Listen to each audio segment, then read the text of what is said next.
Good morning, I'm Katy McBrayer with McBrayer Group.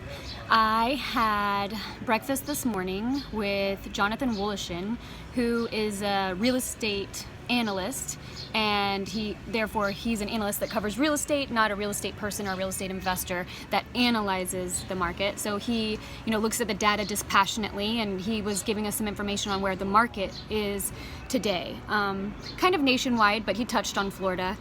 He wanted to mention that we're definitely not in a recession or heading towards one anytime soon.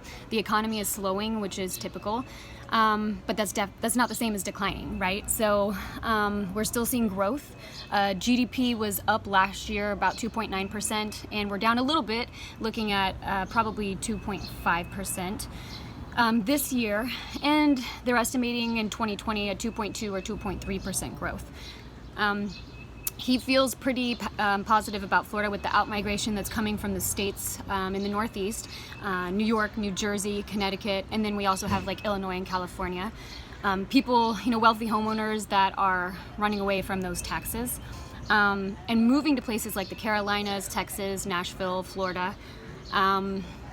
Let's see, another thing that he talked about, and maybe some of the big takeaways really were just that the consumer market is strong, our job market is strong, our unemployment rates are strong, but the recession is off the table.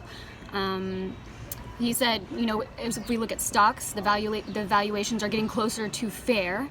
And in regards to real estate, he's a little more positive about single-family home market versus the condo market. He loves the Florida West Coast, especially being a New Yorker, and he says, that we'll be strong getting those people that come down from the Northeast. And the thing he left us with that I really liked was that sometimes the right buy is the one that you don't make, and it's really about the buy a lot of the time, and deciding where that's going to go and maybe where property taxes are going to go and some of the tax implications from the changes that were made in the tax code last year. So just wanted to give everybody an update so that they can know what I found out this morning, and it was pretty much on par with what I was thinking, but to hear it from an analyst, it always makes you feel better. Thanks for joining me. See you soon.